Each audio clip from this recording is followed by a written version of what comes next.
We are mucus-free. We are mucus-free. Greetings, brothers and sisters. Welcome to the Mucus-free Life Podcast. And it's been a little while since I've had the opportunity to do a podcast, and I'm trying out a new format, a new thing. I think I kind of overwhelmed myself before with the format that I chose, which was to do it live, do the podcast as a video live, and pipe guests in. And I'm not just using simple live video streaming stuff. There's this complicated video broadcasting software that I was using, and essentially, when I thought about it, I was doing the work of about 3 or 4 people in a TV studio at the same time while being on the show. And because I'm a bit ambitious and my creativity makes me ambitious, and so I wanted to, I had this vision of what I wanted to do in my head, which is basically like a TV show. And but there's the limitations that we have because it's not a TV studio, and we're dealing with the internet, and there's all this stuff that would happen in terms of the technical difficulties and all that kind of stuff. But ultimately it was a lot to do for me weekly, just on that scale. And recently I did the audio voiceover, which is kind of getting back to the old school days for those of you that's been around a real long time. If you go back to some of my earlier videos, there's a whole bunch of videos where it's just audio. It's basically kind of like a podcast. I might have, if I had video, I would screen capture and check out different images and analyze things that I'd be talking about, but it wouldn't be, I wouldn't be on camera and doing all these different things that I was doing, and I wouldn't do a whole lot of post-production editing. It was, and some of those videos are my most successful and popular videos, where I'm just talking about my favorite foods and that kind of stuff, going to Google Images and looking at these different food items. And those were pretty successful. Then earlier this week or last week, I did a video response or reaction to the Joe Rogan podcast with Rashad Evans on there, mentioning Arnold Ehret's Mucusless diet healing system. And that was something that kind of inspired me. I was like, man, I got to make a video about this. And so I just did a quick audio overdub and said a few words and edited it together, and I thought it came out pretty nice. And so I was thinking, you know what, I think I'm going to try now is to just lay the audio down. I can do this pretty quick. I don't have to do a lot of complicated editing or video stuff. Create the podcast that way, put it into my podcasting distribution channel, and it automatically sends it to YouTube and iTunes and all the different podcasting spots. And I'm really talking to you, the folks that are really interested in the mucus-free lifestyle, or interested in what I have to say about health and life and philosophy and all that kind of thing. And so this is, I guess, also getting back to the roots of radio. And we had the Immortality Pipeline radio program for several years back in the 2000s. Wow, it's deep thinking how long ago that was at this point. But from 2006 to 2009. And I know some of you remember I did mention eventually I'd like to create a mucus-free life radio station, just like an online radio station that would stream those old radio programs just 24 hours a day, because I got enough content to where I could easily unreleased stuff in those radio programs. Some of those are pretty intense, and they're quite a bit more unfiltered than things, which was how we needed to be back then. In more recent years, when I say filter, it's not filtering. I'm not using that in a bad way or a negative way. For me, it's about effective communication. And so it's not that I don't say certain things or frame certain things in a way where I'm trying to avoid a particular topic or something like that.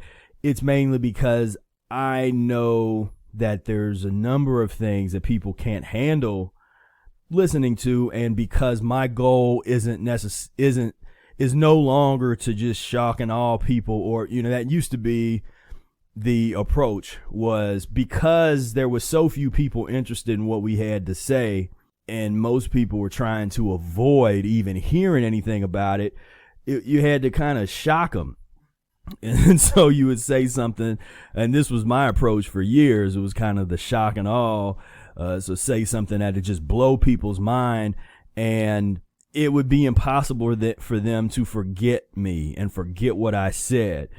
And so I like planting that seed, and then that doesn't mean they're going to take action. That wasn't even a goal, because I didn't think that was going to happen.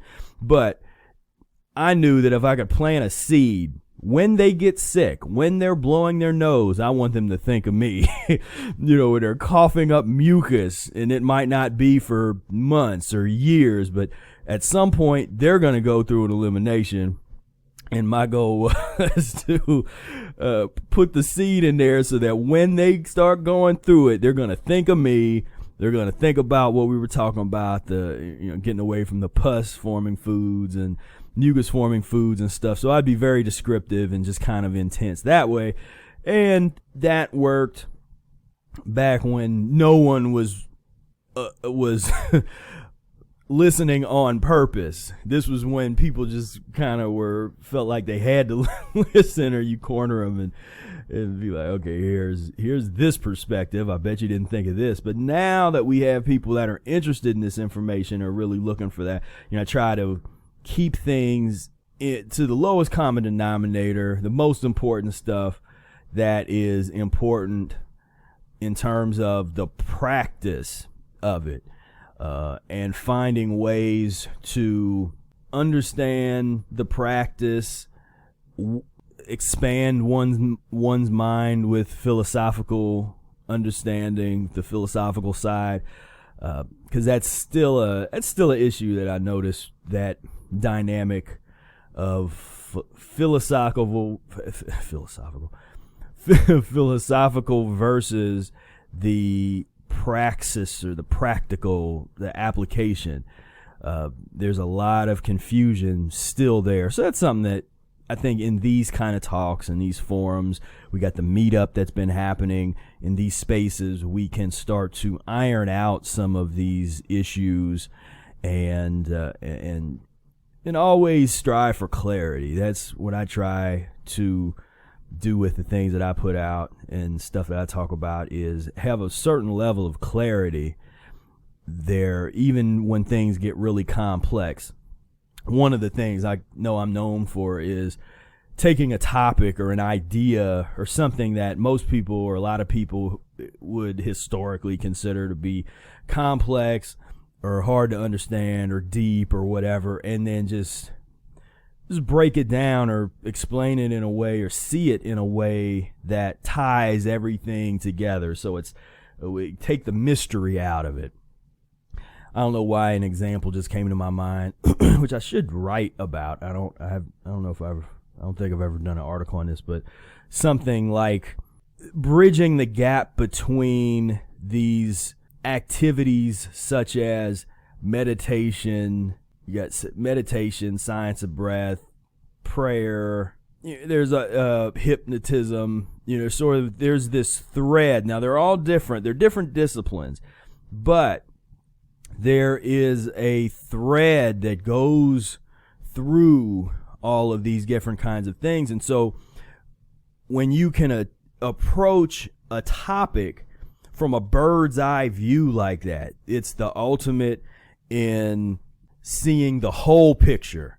So because the average person, or if somebody that's trained in one of these disciplines, they're not trained in all of those disciplines to sort of see it like that. So they'll get into the hypnotherapy, or they'll get into neurolinguistic programming or Sedona method, or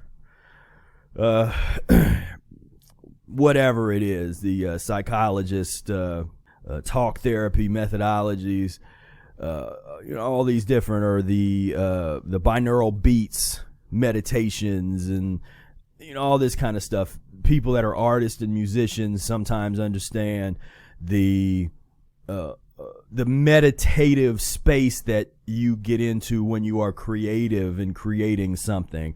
That type of space. I see a connection between all of these different areas, and I'm sure someone else is out there talking, sort of making that connection and talking about these things, but I haven't come across them yet.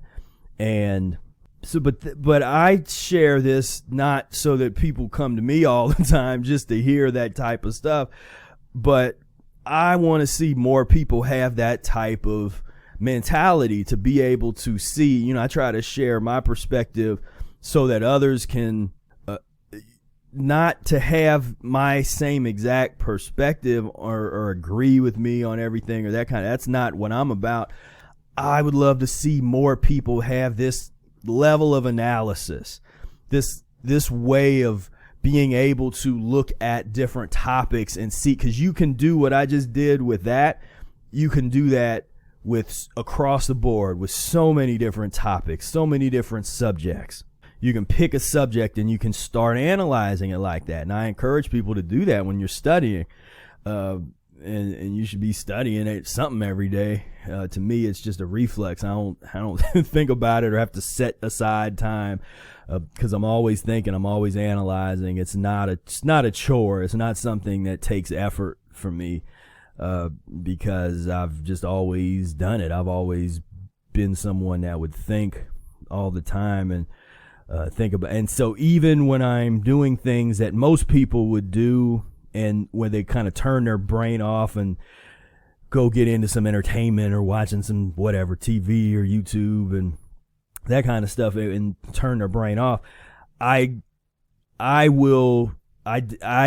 definitely enjoy watching. I don't watch regular TV, but there's some programs, there's TV programs that I'll check out, and I usually will download them or something like that.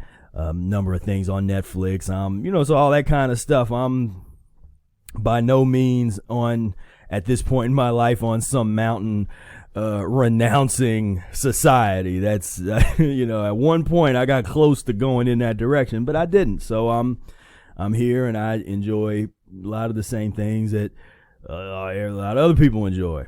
But the difference is I'm always analyzing it. I'm never just sitting there I don't even know how to turn my brain off and just sit there and sort of veg out watching a program or something like that. I'm always analyzing it. And when I say analyze, there's so much subtext. There's things to look at. There's cultural dynamics, the speech patterns, the way people are communicating, the different emotions, the way emotion is communicated. There's just so much that you can analyze on everything, as a piece of, if you look at something that you're consuming or looking at as a piece of art or a piece of entertainment or whatever, however you look at it, there's so many dynamics that you can analyze. And then I know some people say that, well, that's no fun. That's not. I just would like to see more people find a love of analysis like that. And for me, it's it's one of the paths to freedom. Being able to think. I always say, I'm not interested in trying to tell you what to think, but I would like to explore with you how to think, and getting into these logical ways of thinking about things, this kind of logical analysis. To me, I don't know, it's just fun for me. I get the type of pleasure out of that I used to get going to a playground when I was 7 years old, going on the swing. Just it's exciting. It's kind of fun. You go and going and doing stuff with me. So I get enjoyment out of thinking deeply like that. And I guess I'm an advocate for that. If there's something that I evangelize that. I want to see more thinkers, more people analyzing things. And I know when it's happening when I see that someone's coming to the table with some original analysis, something like when it makes me go, oh, I never thought of it that way. That's what I want. I love that when somebody has a very interesting take on something that I might have studied or not studied or something. Somebody comes to the table and looks at something totally different. I love that. And so that's if anything, I evangelize because I want to experience that more. I want to see, and especially in the realm of Mucusless diet healing system, I want to see just more original analysis, and because I think it can take the community to the next level. Because that I've always wanted that to be a distinctive characteristic of the mucus-free community, is that we're thinkers. We're artists, we're that type of coloring. Now I know everybody's not, in the community is not artists and not, but in terms of the legacy that we're really a part of, Arnold Ehret was an artist. He drew.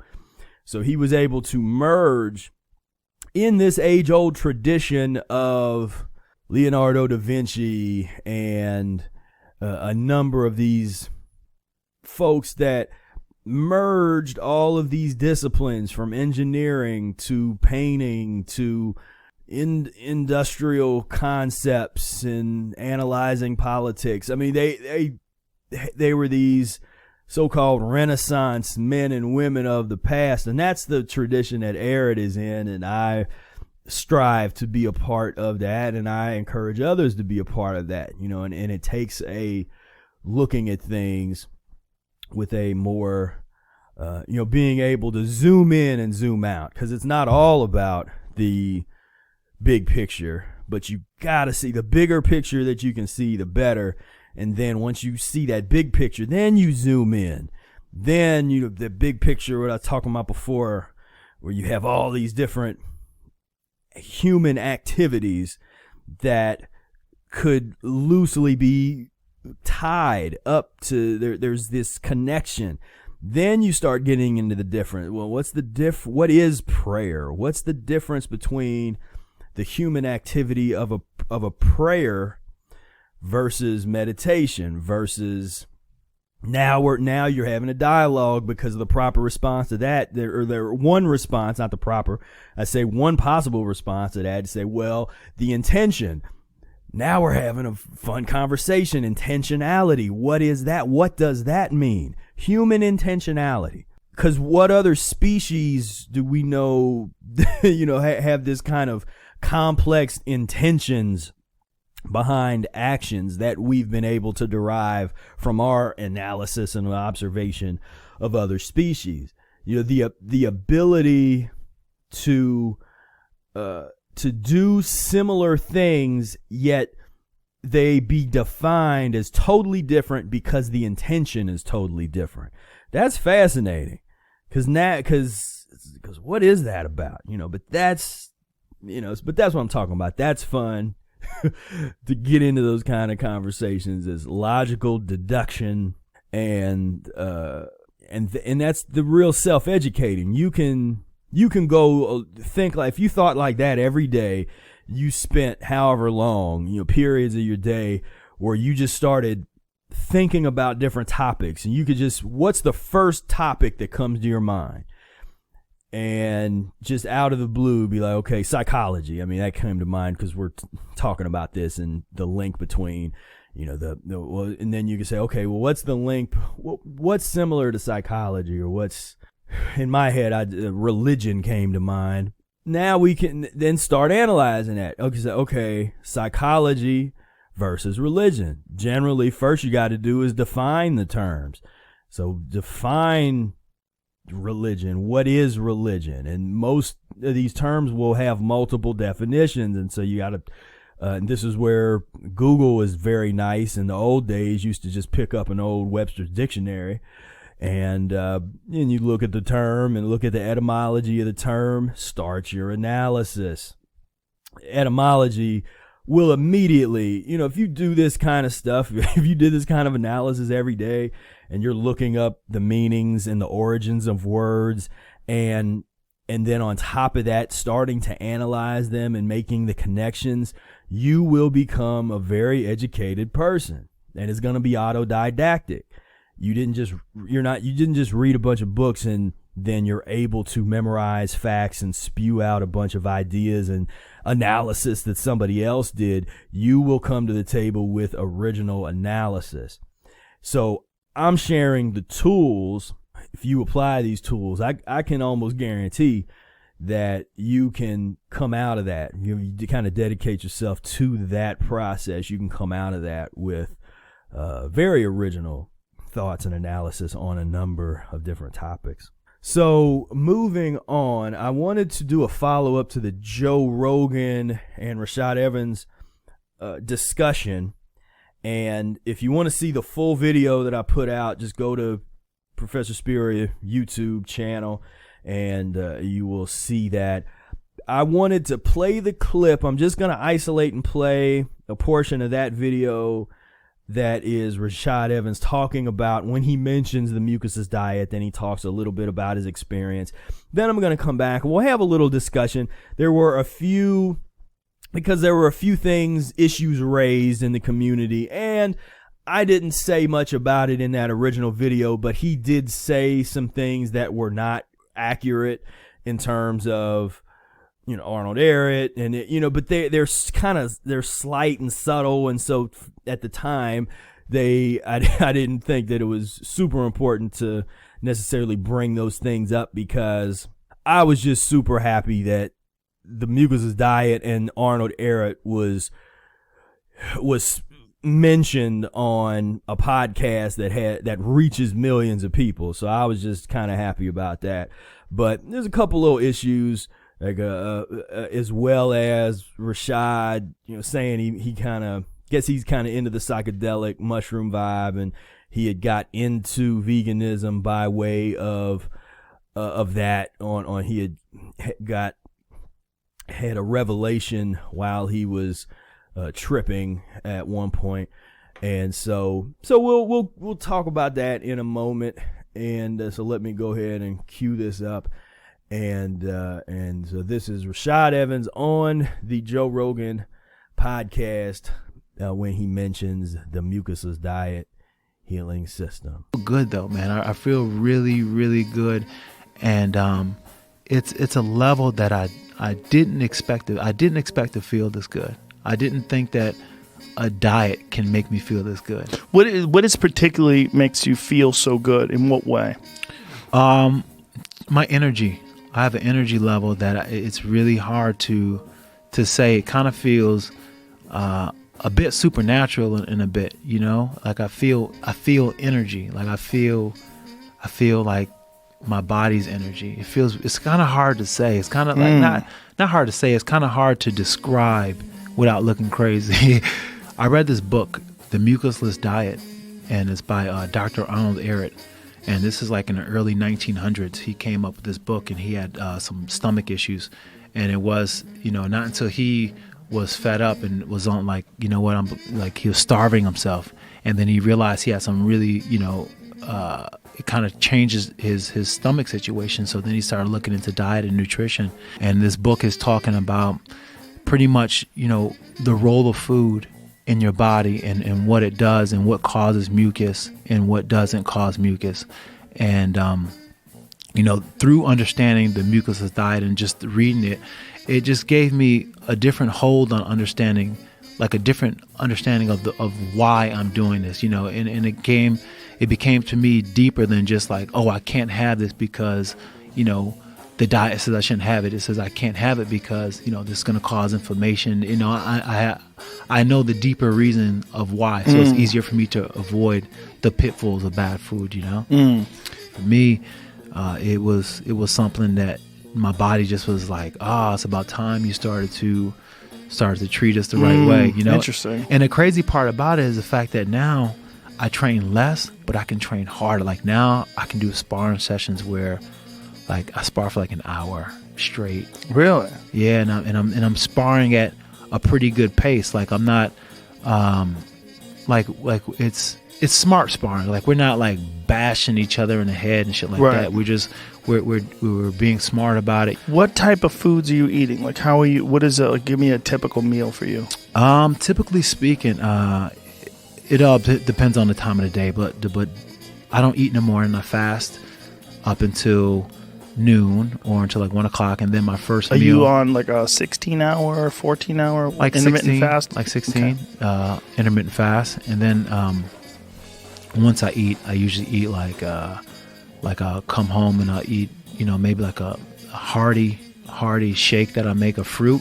I usually take that. That'll be my first meal, and then the second one would be a little bit more hearty. It'd be something with vegetables and maybe some potatoes or something, so it's a little bit more hearty. And then I'll have another hearty meal, like a vegetable-based meal at nighttime. And then I'll usually be done for the day. Are you using any protein powders, pea protein, hemp protein, anything along those lines? No, I don't use any just protein vegetables, powder. raw vegetables. Yeah, just raw vegetables, vegetables and fruit. Interesting. Yeah, and I don't really feel like I have a need for it. Like I feel like my muscle mass is pretty good. Like I don't feel like I'm too skinny or like I'm not gaining any muscle. I feel like I can gain muscle, and it's just been working for me. And so basically, you just eat to feel good, like however it makes you feel good. Yeah, however. And you've got it down now. Like what kind of foods. It's the supplement thing gets strange with vegans. There's a lot of folks that they're mixing a lot of different dietary yeasts and a lot of different powders and different things and blending these different things, and it's some people don't like the way that feels when you're eating like that. But it sounds like what you're eating is much more whole food based. Yeah, mine is just whole food based. Like a lot of the foods that I became actually a good cook now because of the fact that I had to learn to cook my own food. My wife, she was busy becoming busier on her own, doing her own thing, so she wasn't able to cook for me like she was before. But then I learned myself, and through learning myself, it just completely just like took the shackles off of me. You know what I'm saying? Right. So that was Rashad Evans on the podcast, and the music behind. So I took that from what I actually put on YouTube. And that music is from Professor Spira and Brother Air Fire Music Project. And I finally got our website going. I got the ban lifted, I think with some of your help. I talked about the Facebook. I'll try not to rant too much about that on this podcast because I already did that. But I had the block was lifted, thank goodness. So now you can go check out the band website, which is firemusicproject.com. You can find us on Facebook at Fire Music Project or Professor Spear and Brother Air Fire Music Project.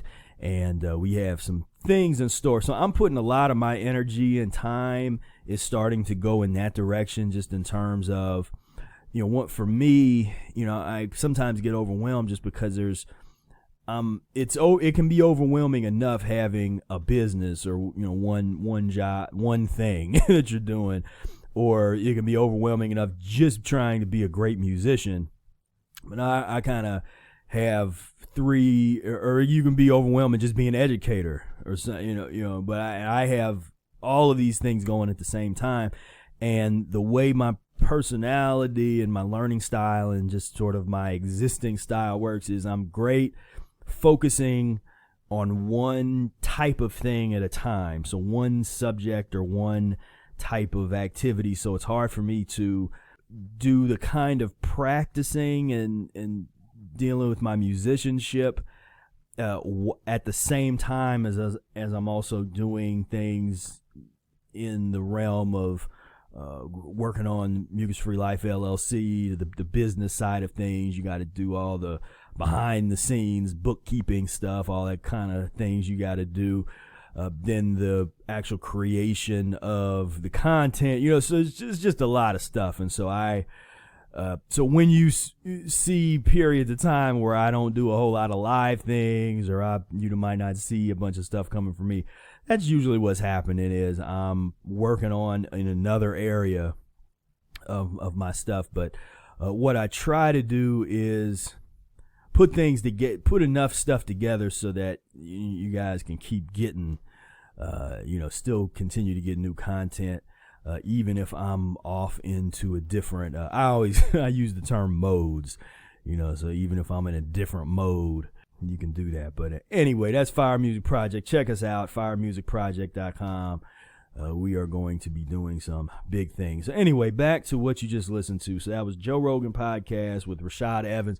Rashad Evans is a retired mixed martial artist, and he was the former heavyweight, not heavyweight winner. He was the, I think, light heavyweight champion of the world in the UFC Ultimate Fighter Championship. So this is something where I was just really happy to see that Evans was talking about the mucus diet publicly on such a large forum. Just to correct a couple things, he said that Arnold Ehret had some stomach issues. It was really kidney issues, that he had the Bright's disease.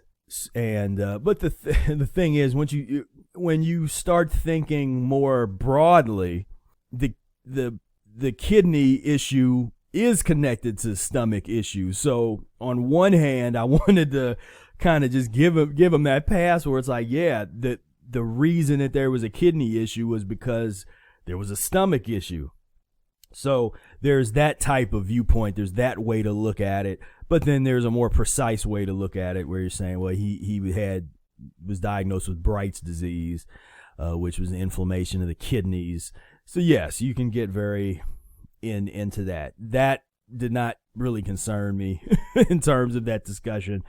Another thing, and I read, there was a couple people were talking about this, and so I'm kind of addressing a few things that I just remember from what was posted about this. But he was kind of talking about his day, and this is another place where we can get into some discussions about the how you eat throughout the day. What are you supposed to eat? Now, the way that I looked at what he said, when it came to the way he was organizing his meals, it is similar to one of the interpretations of Ehret's, because Ehret doesn't have very strict rules, like everybody has to do it this one way. That's what I love about his work.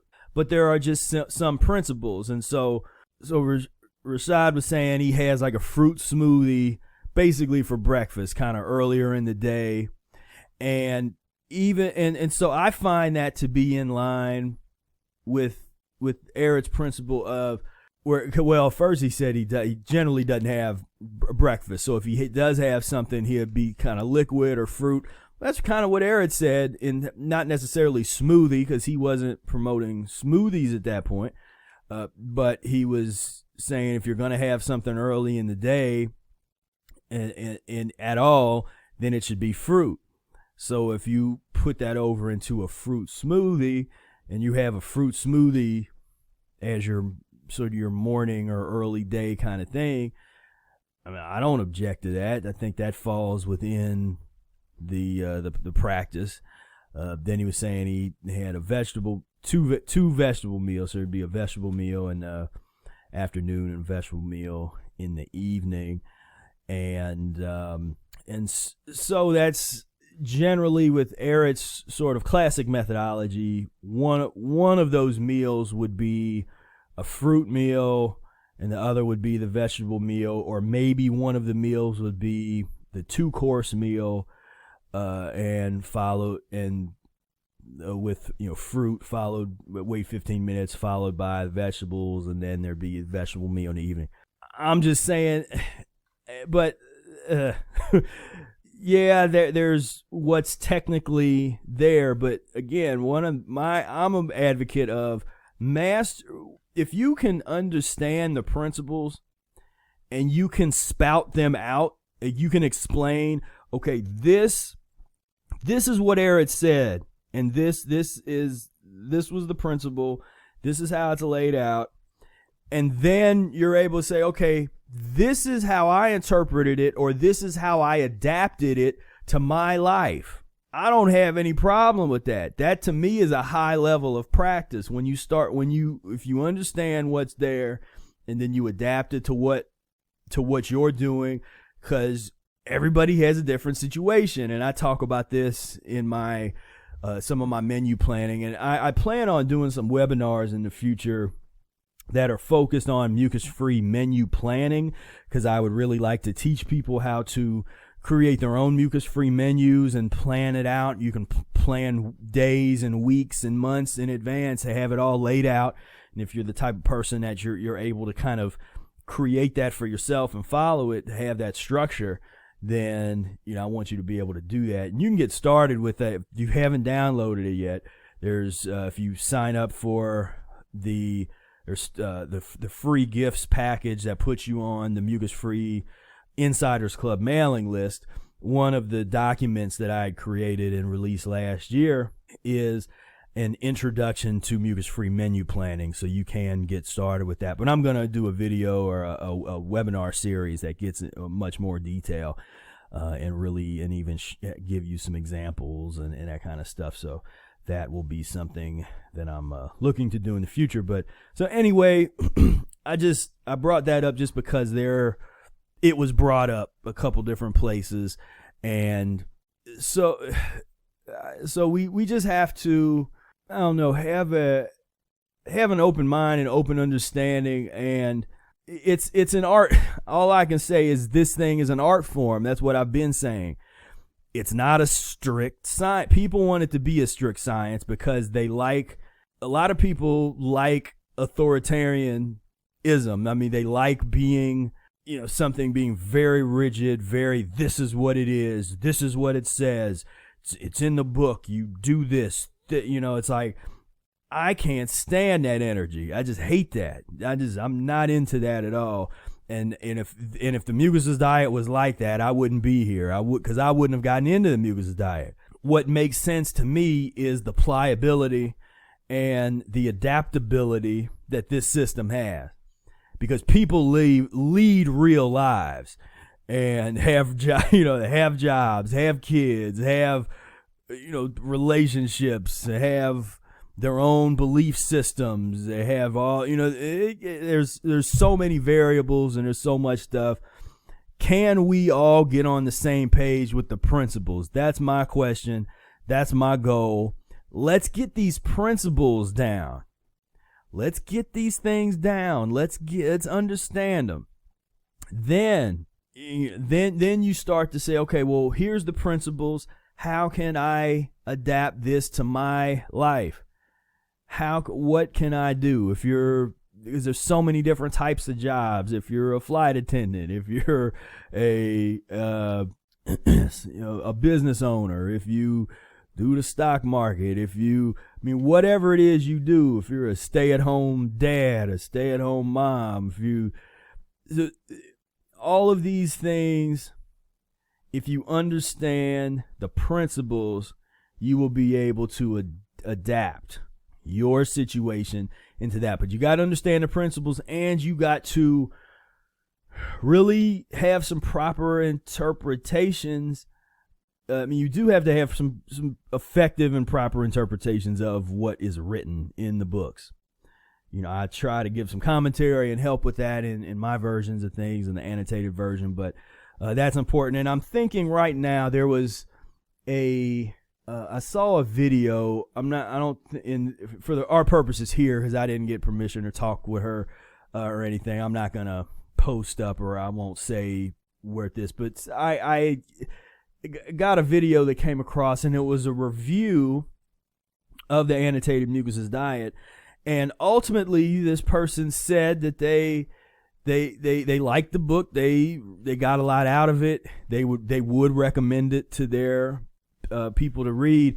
But there was a vibe that this person said that they got to the list of mucus-free and mucus-forming foods, and they almost wanted to put the book down.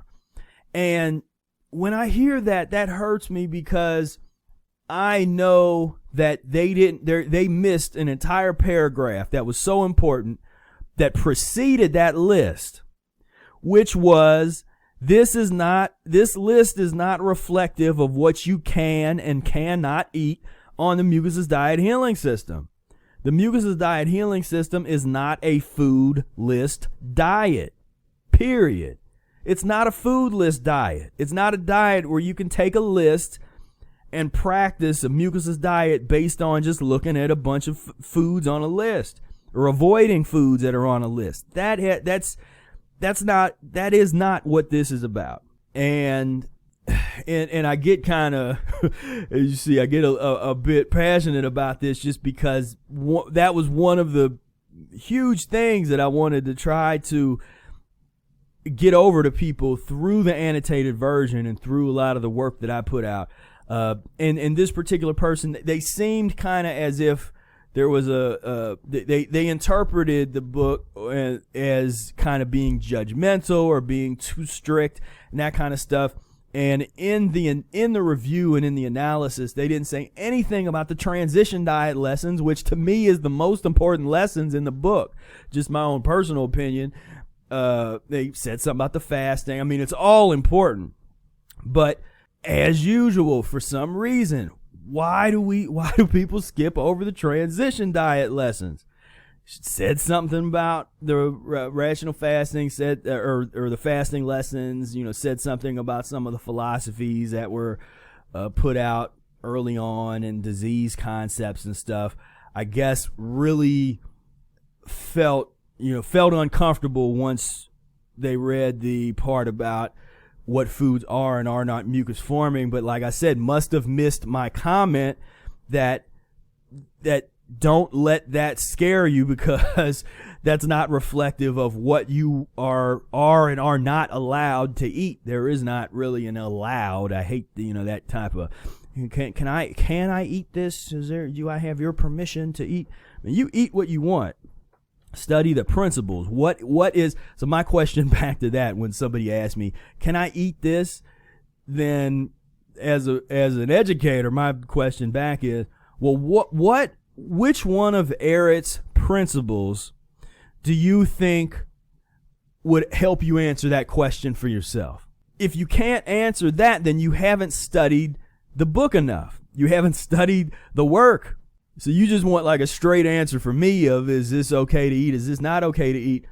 And I'm saying you got to do a little bit of work at that point, because it's not a straightforward thing. There's certain items that I eat that I know Brother Air never ate and probably wouldn't have been able to tolerate. But there's things that he did and he ate that my body can't tolerate. The one he famously, about 10 years into the Mucusless diet, he got into his peanut butter and jelly on wheat toast period, and he did that for a while, and that was kind of his mucus, is some kind of hardcore mucus lean years that enabled him to get to the point where he's at now. But for me, I tried that year. I mean, in the early, I wasn't able to tolerate that early in my transition. And 2 or 3 years into practicing the Mucusless diet, I tried that combination, and it just totally made me sick. I couldn't do that. I couldn't do that combination. So it's individual.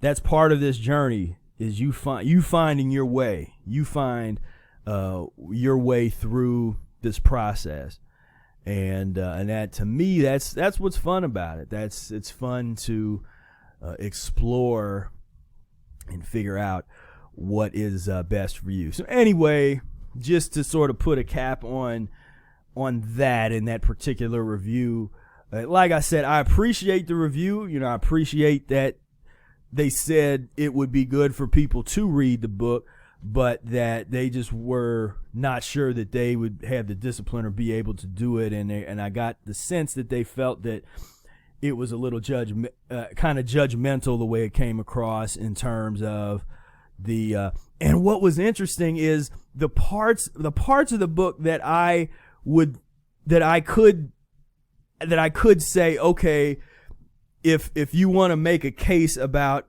and it's usually the antiquated there's some antiquated things in there, and most of them I address in the terminology and some of the philosophies when it comes to the things in the later lessons of the book. Yes, we can have some contemporary discussions about those, again, their philosophies. He wasn't trying to write a scientific document. He was analyzing things, coming with creative new ways to look at humanity and based on what he has learned about the Mucusless diet. And I'm referring to the lessons on sex and in motherhood and all that kind of stuff.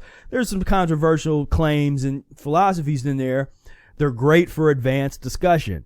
But if this reviewer would have taken issue with that, I would understand. But they're taking issue with the diet part, which is hard for me, because you can't get any more gentle and inviting than the transition diet, which basically says you don't have to get rid of everything. You don't have to, in fact, don't quit everything cold turkey.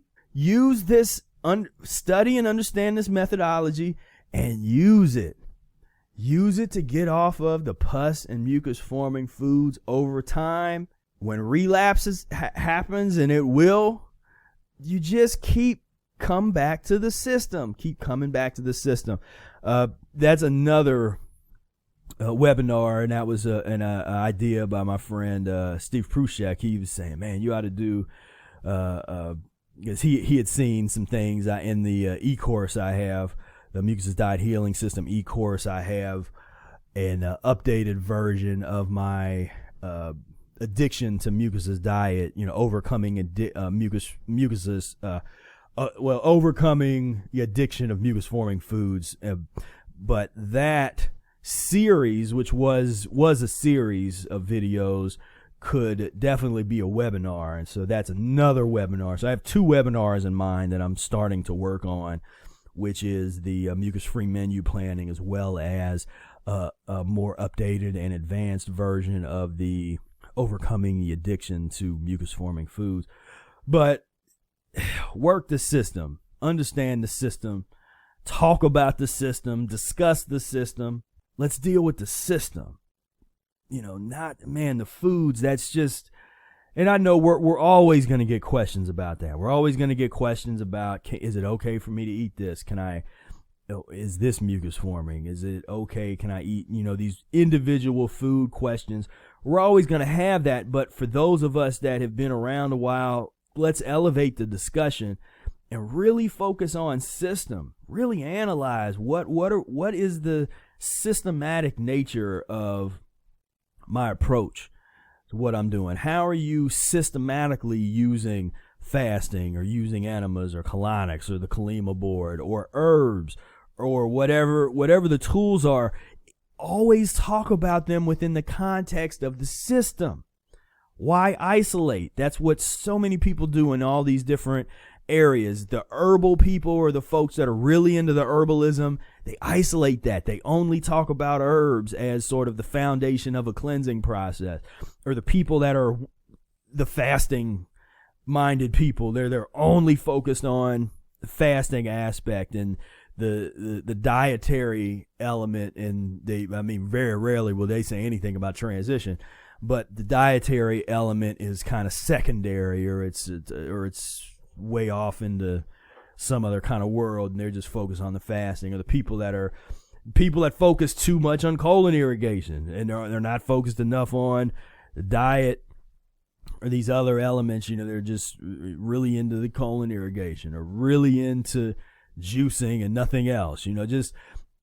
It's about the system. How do you bring all of these things together? There's all of these different elements. When you put them together, that's where the power is. Putting them together, putting it together.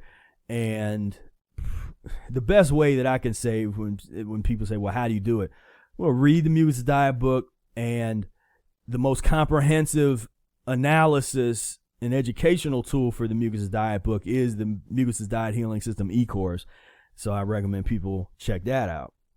because that's all, and there's a number of people that want to get consultations and kind of work with me and stuff. And, a couple years ago, I toned down doing consultations, and I haven't been doing them regularly.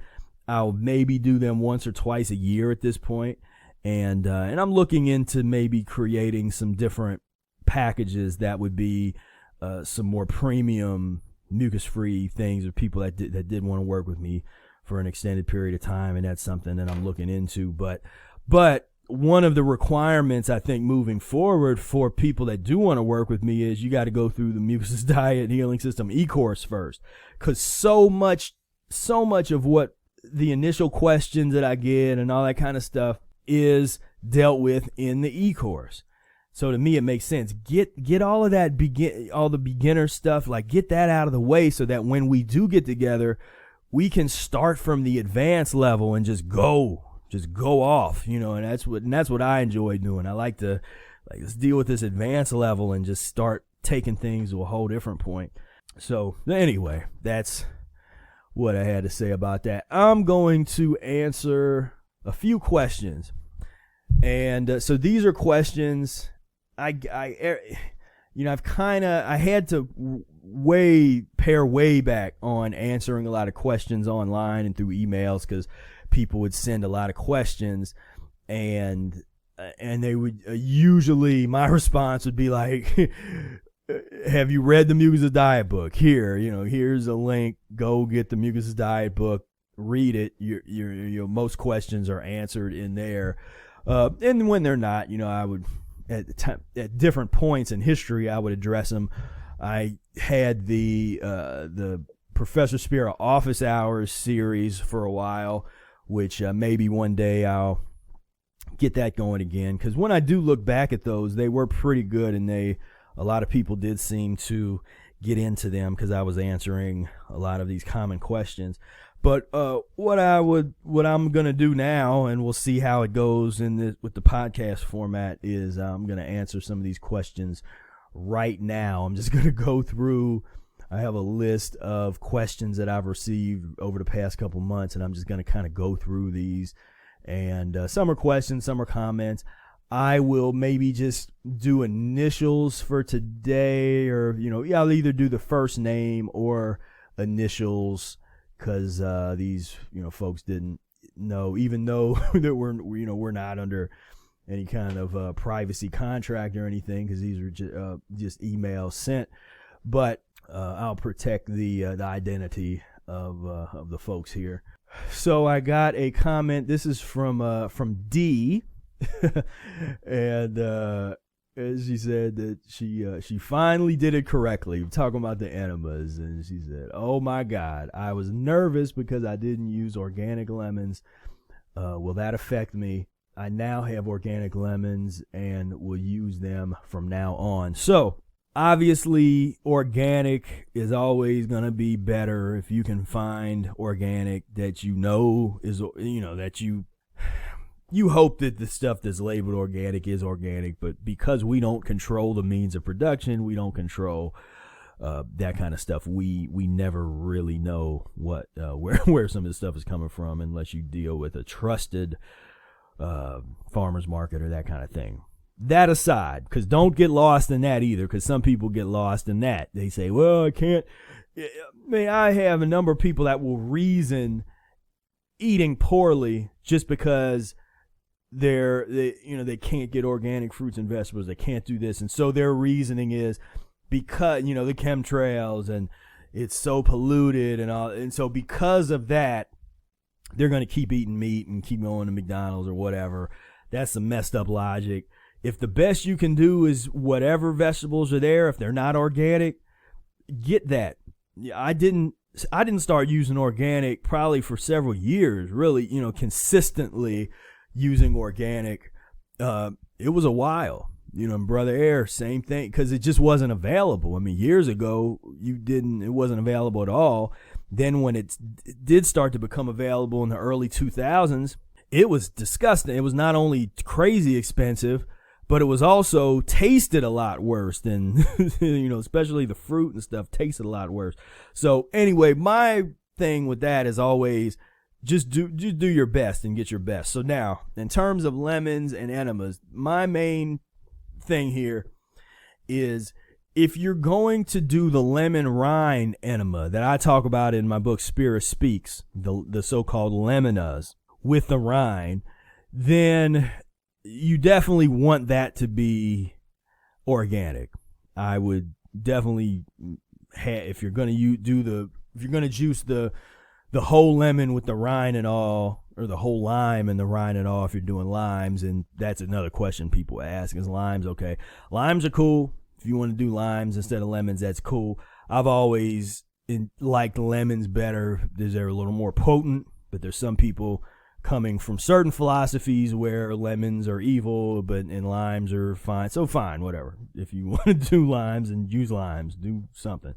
But, yeah, but if you're not doing that and all you can find is just regular lemons, then either cut off if you are going to kind of do the lemon rind, cut the outer part of the rind off and then put it through the juicer. Or if you have a citrus juicer, I wouldn't worry about it too much. Just cut it, put it through the citrus juicer, put your water and do your enema. I wouldn't worry too much about it. So if you can get so in terms of the one that you did where you didn't have organic, don't worry about that.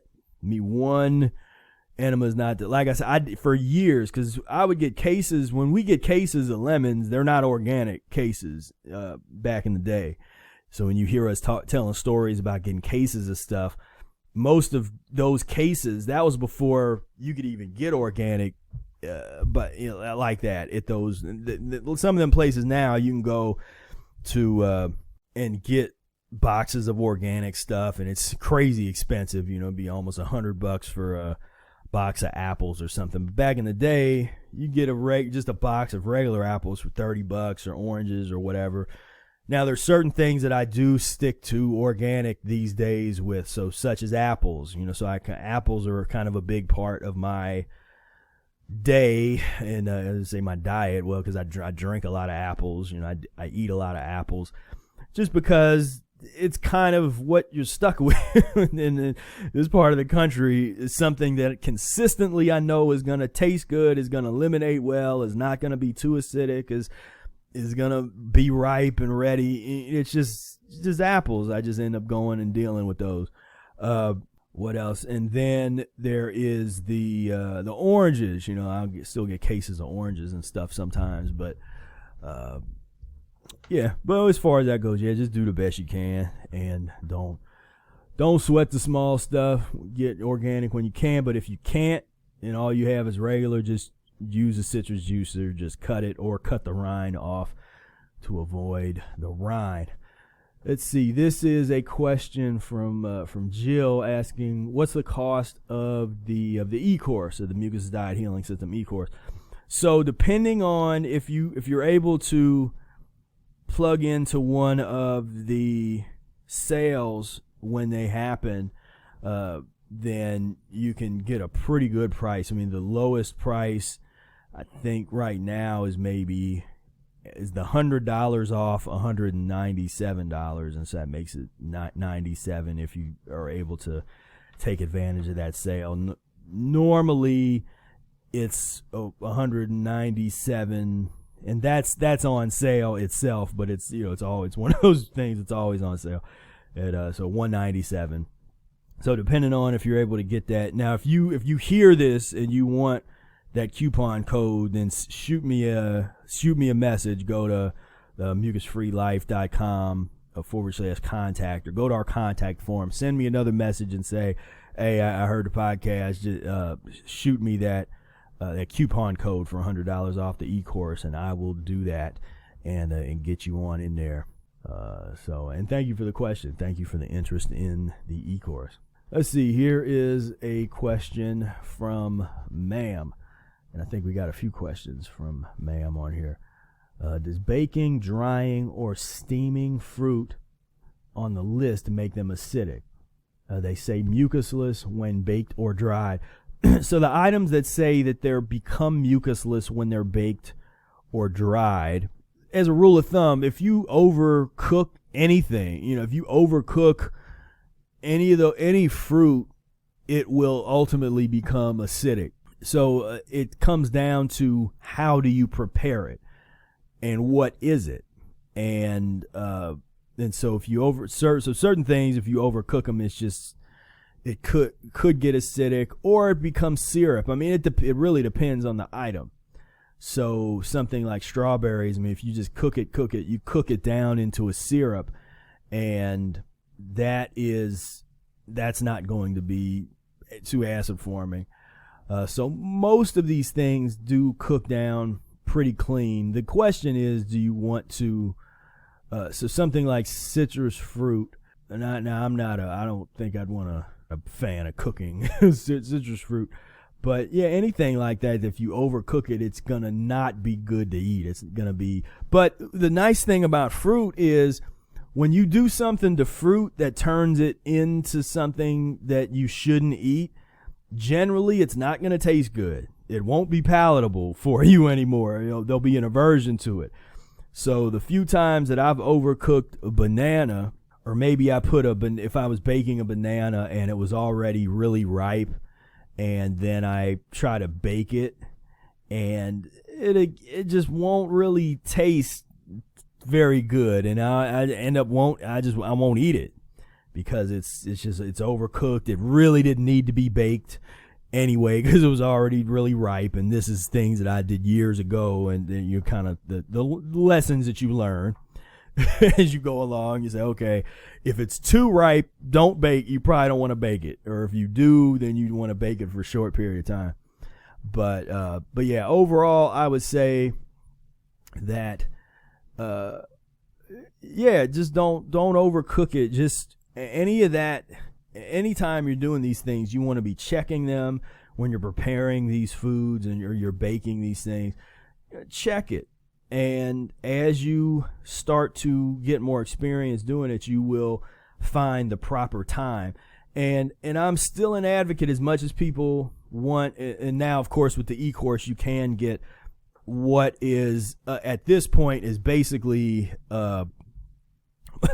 my recipe book, because there's some recipes and there's actually food prep videos in the e-course. But I would just make sure that you just take your time and take note of how long things take.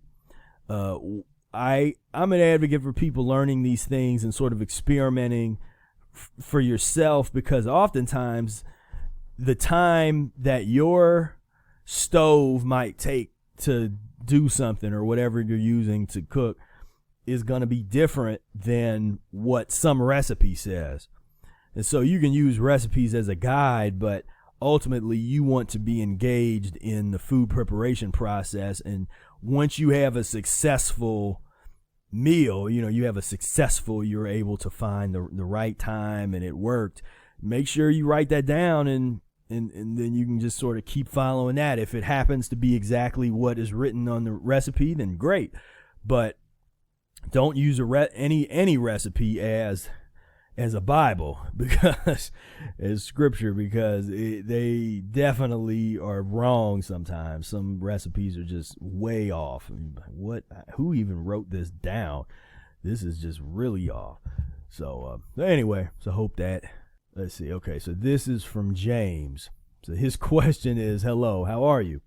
Is it possible that you can send us all the foods that are good for me, the Mucusless diet, what foods you can eat, what foods you cannot eat, what can you drink, what can you not drink?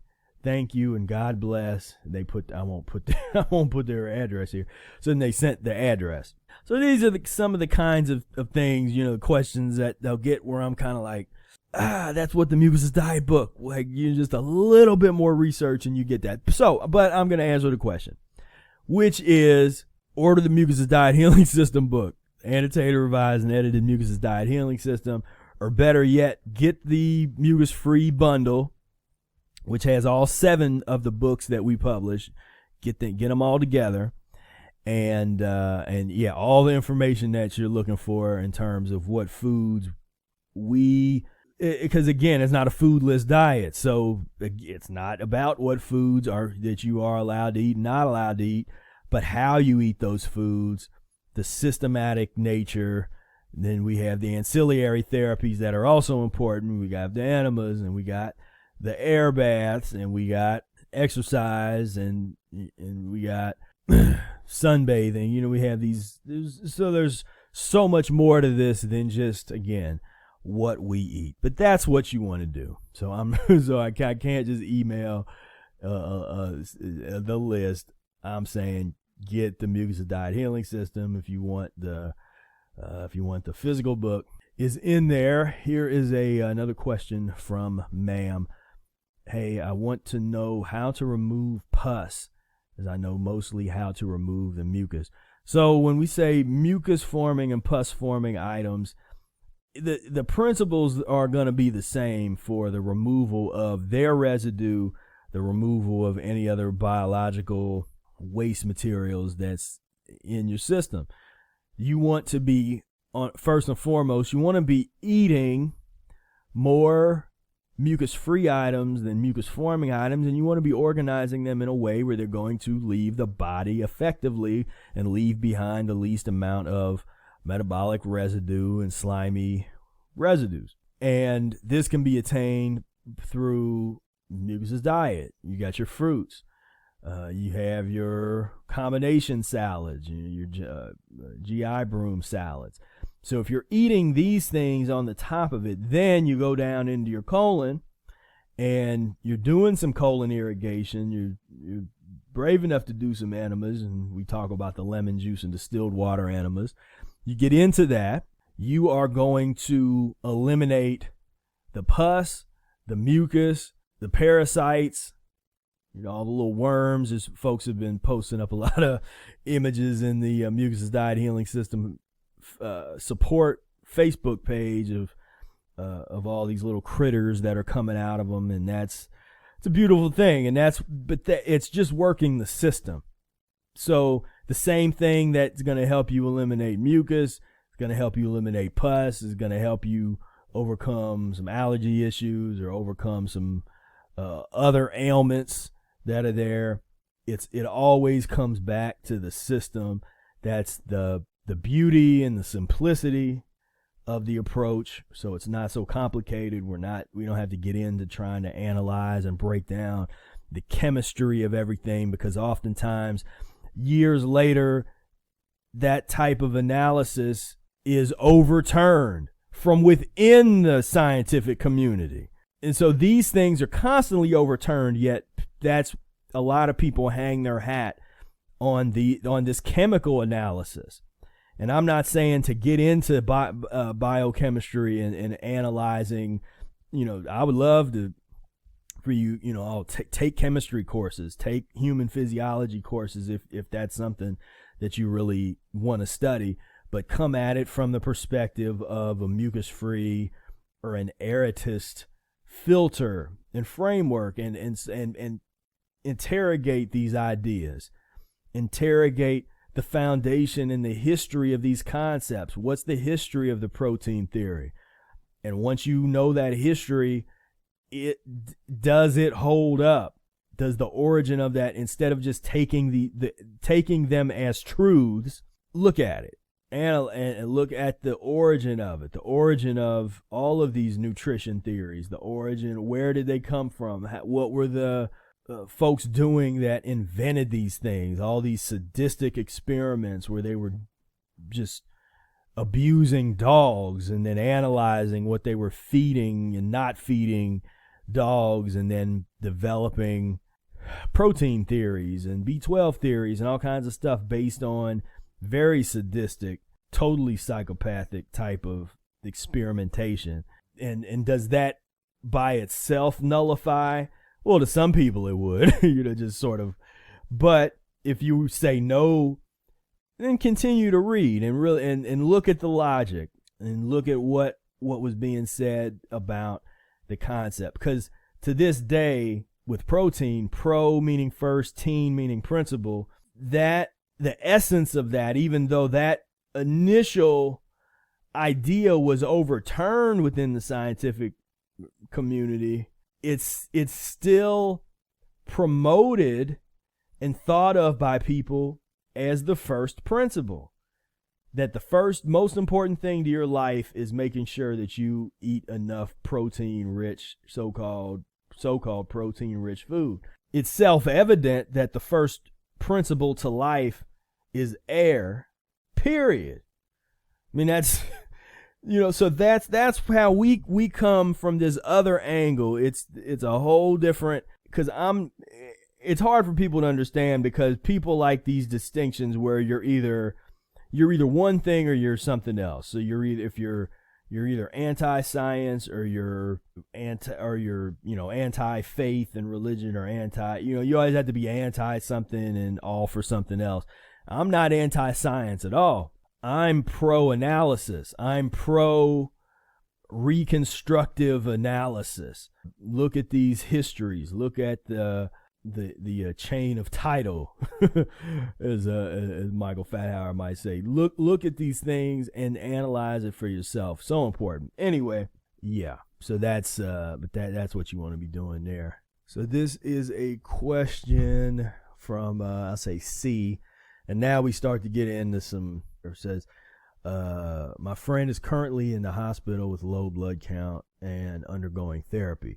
Is there any specific foods that I can give them to help build back blood count? And so I know the kind of answers that most people would give that come from, even within the plant-based community, that again come from a nutritional type of standpoint.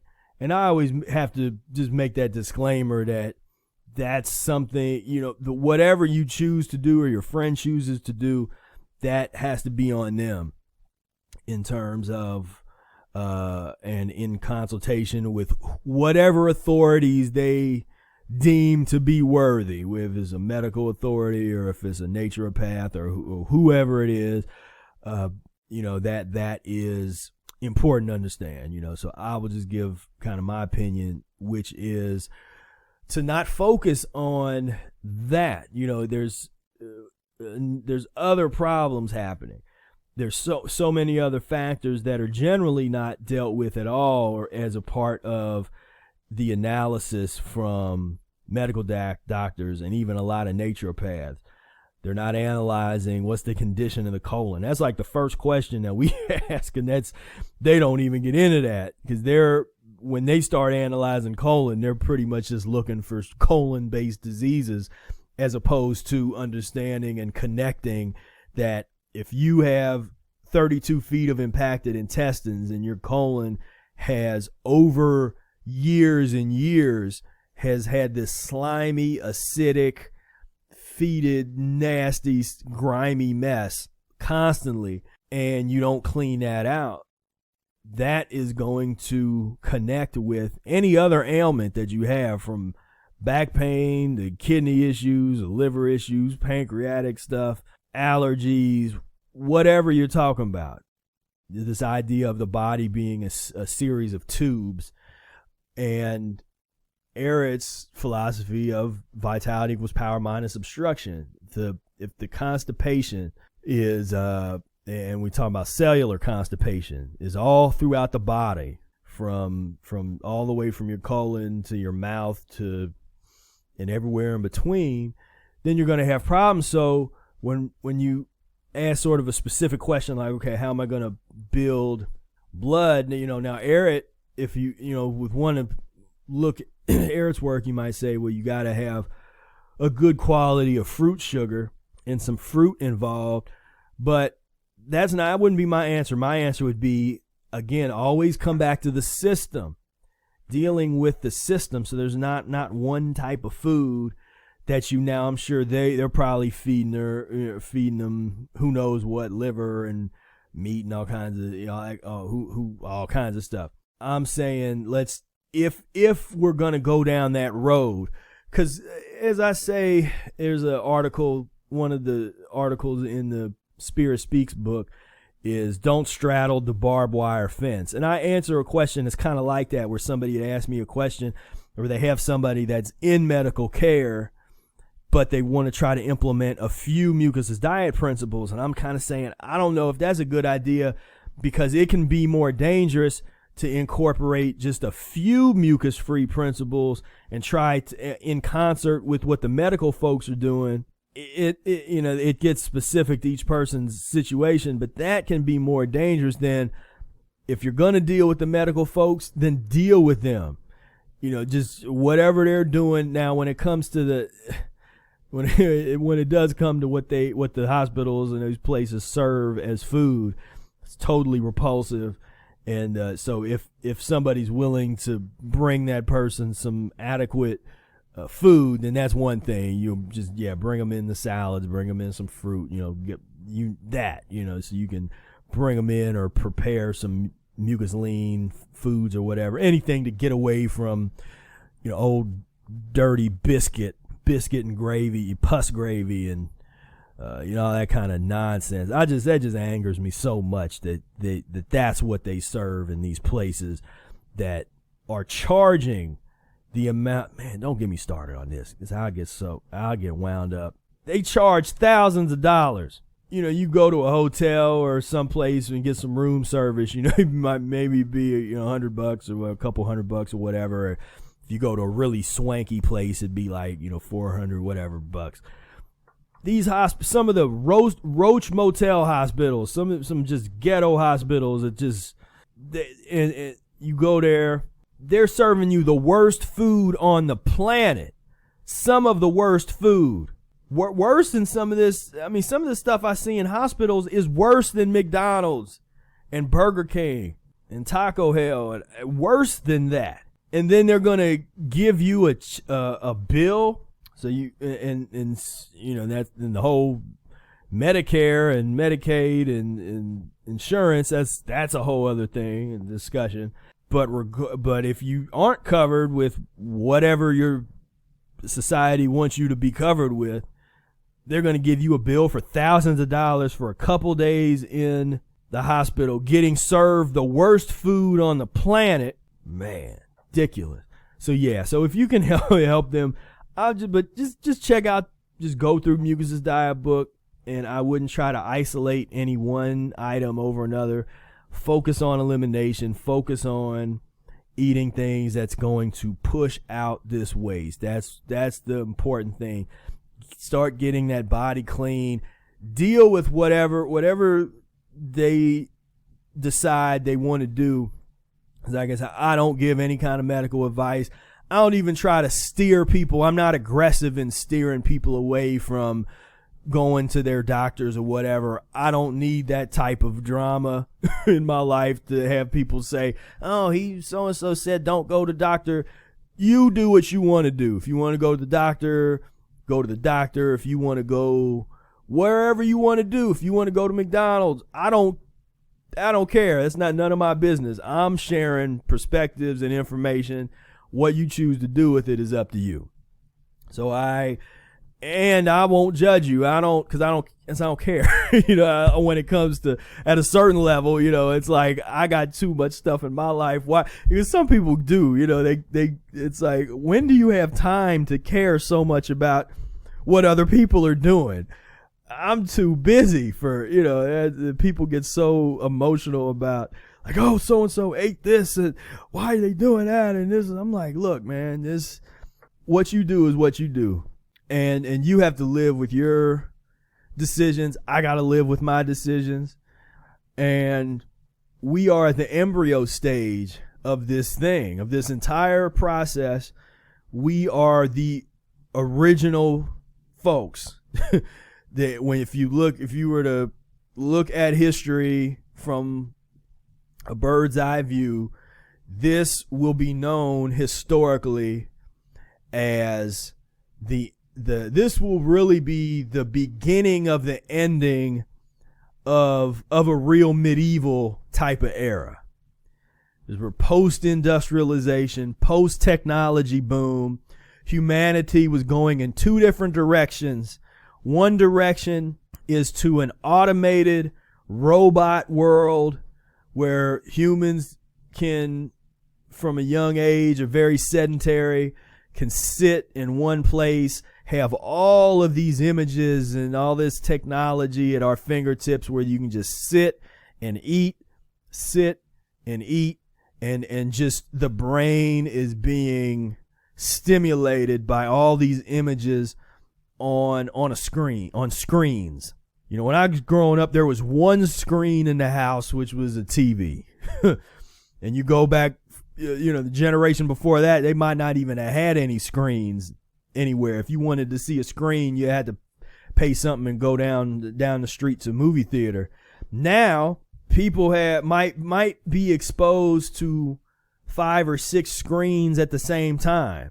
They're looking at a phone screen. There's a TV screen. There's a computer screen.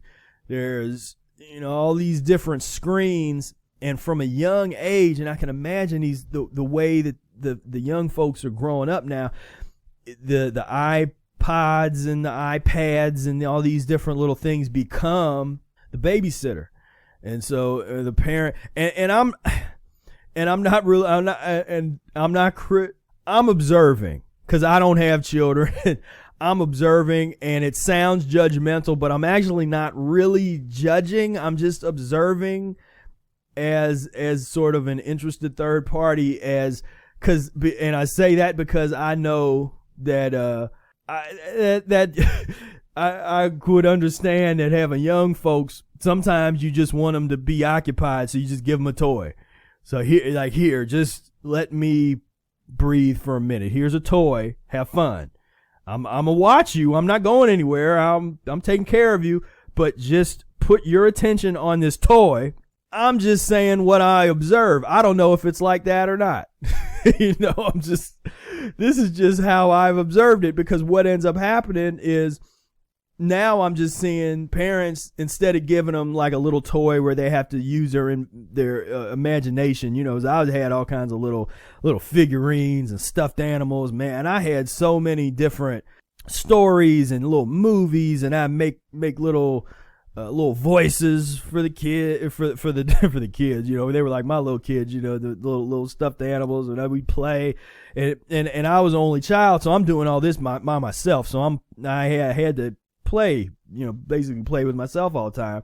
And please don't take that. Someone's gonna take that and put that out of context. That's not cool. Don't do that.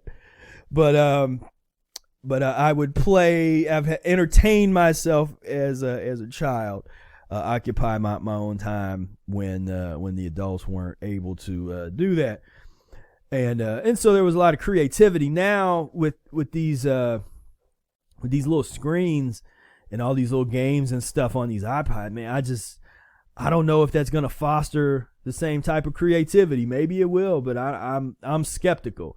I think that it's doing too much of the work that the kids should be doing. That imagination work need, you know, that there's a benefit for a kid to have to do that, to imagine. Like I'd close my eyes and I would see worlds and see stuff and in these imaginary characters that became real to me.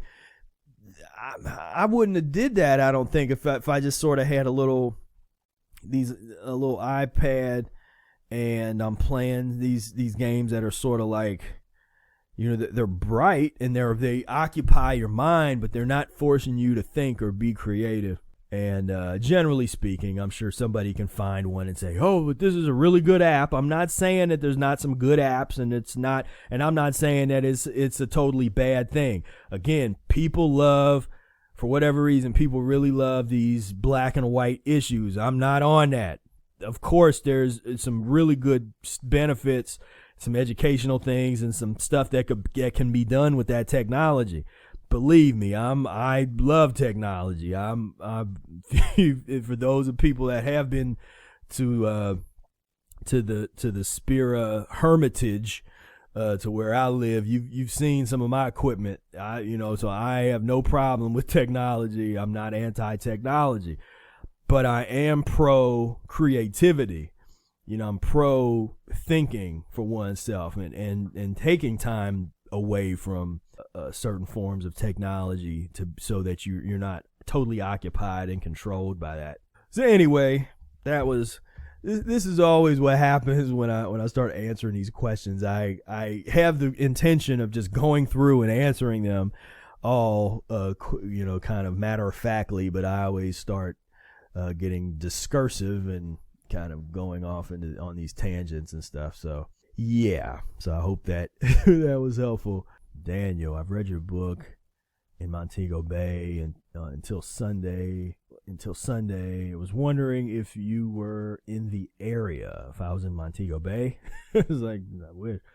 I'm to Shiva Wellness Clinic. No, I'm not in the area. Unfortunately, like to be perhaps down there, but not right now. So sorry about that. Mucus-free consultation waiting list.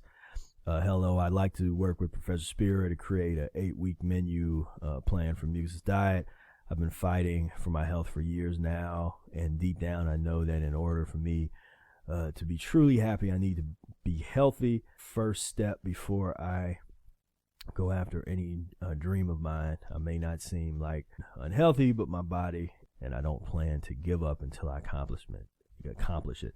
So that's beautiful. You say and finally you say I would like to receive some guidance. So so I appreciate that, and you are right. At the moment, I'm not accepting new clients, not creating the menu plans. What I'm working on now is, like I said, the webinar, which we will in detail get into creating one's own menu plans, because I think that's more beneficial than me creating a bunch of individual menu plans for a handful of people that pay that price. I think I can reach and educate more people if I just give them the tools to do it themselves. And so that's what I'm working on now, and I understand there's a number of people that have been wanting to work with me in a consultation kind of role, and I haven't been doing that right now, and so I apologize for those that have been wanting to, but I'm just not in that mode at the moment, in that space. But but you never know when because I can wake up one day and feel like taking on some clients, and I'll put out an email about it, and the first people that respond will be the ones that I accept. And so so keep an eye out.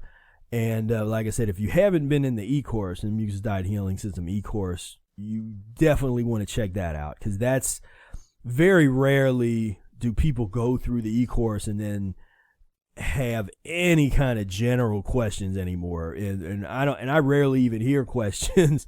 But if I do get questions following somebody going through the e-course, they're usually pretty advanced, and that's where you want to be. You want to get to an advanced space with this understanding as soon as possible. Learning the principles and learning this stuff that's not a lifelong process. See, a lot of people want to talk about, nobody's talking about the education. The education takes time, but it doesn't take forever. And so the e-course is 2 months long. So I instead of trying to go through everything real quick, and because there's so much information, and it would be overwhelming. And the majority of people, if they just got access to all of it, they would maybe go through the first few lessons while they're excited, but then they're going to trail off and probably not finish the entire course. But because every other day we're having a new lesson, and if you're serious about this, then you can just dedicate a little bit of time, half an hour, 40 minutes a day, just going through this information.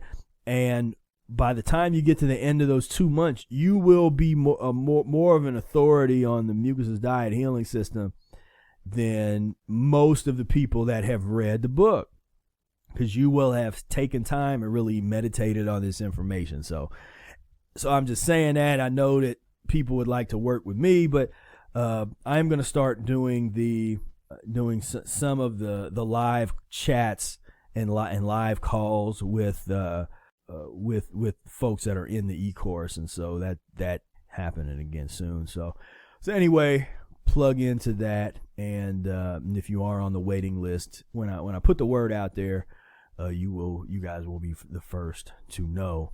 This is from do the dry herbs or ground herbs cause mucus or acid?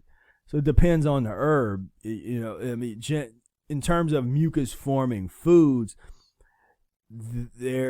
most of the herbs that I know of, they don't turn into slime. You can't put them in water or heat them up and they turn into this viscous sort of slimy stuff, mucus. So it's not mucus forming in that sense. If it is something that if it's an irritant, if it irritates the mucosa and the system, then or some of them can be acidic, I think. But the thing that you want to look at there is, does it irritate the system? Is it supposed to irritate the system? See, some herbs, people think they're working or they think that they're doing a good job, but all they're doing is really irritating the system. But generally speaking, I mean, most herbs that are sort of the general so-called medicinal herbs, that kind of stuff, if you're into that, then, you know, they're relatively, I was going to say harmless, but it just really depends on the herb, you know, that kind of thing. There's some stuff that I would recommend staying away from, certain herbs, and others are good, you know. But in terms of the mucusless diet healing system methodology, we focus primarily on the herbs, or at least I should say Erit focuses primarily on herbs that are good for additional help with eliminating waste from the colon. So it's like his Inner Clean GI tract formula is really the only herbal formula that Erit discusses and talks about. But then say, what if it's used for teas? What about organic ground ginger? So yeah, all that stuff's good to me. I mean, you know, when you talk about the ginger, whether you putting it in making a ginger tea, or you're putting it in making a juice out of it, or just a general herbal tea. Yeah, I don't have a problem with any of that. I mean, it's not mucus forming. Some of that stuff can be acidic, but you just have to analyze it yourself, kind of look at it yourself and decide if you can tell if it's something that's irritating your body or not. Should be able to tell. But you know, Brother Air might just say, like he says, you know, if you can't put the herbs and just eat them on your salad, then you probably shouldn't use them. So there's also that perspective as well. So, you know, we bring multiple perspectives. That's also important. You know, we have these various perspectives, and put it on you to think about it and to kind of analyze and decide what is best for you. I know that's not what everybody likes, because it's not easy. It's not the easiest thing, because a lot of people just want to be told what to do. But there's these multiple perspectives. Let's see here. All right, I know that this podcast is getting long. I'm trying to get through these as many of these questions as I can. Well, maybe okay. I'm gonna do one more question, and then I will. These other ones that are on here, I will come back and deal with some of them at a later date. So this is about coconuts. What kind of coconut meat is mucus forming? So technically, all coconut meat would be mucus forming, but I'm not saying don't use it. Now, a lot of raw foodists will turn it to kind of make the yogurt, that kind of thing. That would eliminate better than something like if you were to just eat a bunch of coconut. The question is not necessarily is it mucus forming, because it's still not that mucus forming. It's not something that, you know, if you have a couple spoonfuls of, you know, you got the water out of a young coconut and you take the meat out of it and you like how the meat tastes and you eat some of the meat, it's definitely not the end of the world. It's not going to cause that much mucus. The question is, are you going to be able to digest it properly and eliminate it? For me, that was always the problem with just eating straight coconut meat for the young coconuts, was I would get acid reflux. I never, since practicing mucusless diet, the only time I ever get acid reflux, you know, which is that you get that sort of warm, uncomfortable feeling in your throat, maybe belch up a little bit of whatever you had eaten because it didn't digest, it didn't eliminate. That's why that's where that comes from when we say something doesn't eliminate, didn't digest. There's acid reflux. There's all these different types of symptoms. That acid, that let me know that stuff is acid forming and it's not eliminating well. But now I have had some raw coconut yogurt. Again, it's kind of coming out of the raw foodist, what I call the classical raw foodist tradition, where they kind of get into the soaked nuts and seeds. I haven't talked a whole lot about that on this channel and from a mucus-free perspective. Maybe one day in the future, because I find there's definitely some benefits. There's some interesting transitional approaches and things that can be done within the context of the going down that path from the soaked nuts and seeds and blending some of those things down into creating little yogurts and stuff. I've experimented with that. It's not necessarily, it's not in the Mucusless diet book. There's ways that you can argue that these things do align with the Mucusless diet, but it's, I try to teach the principles and Eric's work, so I don't talk a lot about some of these things that I experiment with on the side, especially until I really have a good, really wrap my mind around it and have some years of experience with something, and then I come out with an article or talk about it or something. So it has been some years now, and I've been investigating some of those things, so you'll hear me start to talk about it a little bit. But now, if you're talking about the really hard coconut, that stuff doesn't eliminate well at all, from my observation. So I probably would kind of avoid that. But the name of the game is elimination. When you eat the item, do you get acid reflux? Does it not feel good? Do you get gas? Or is there no gas, no acid reflux, nothing?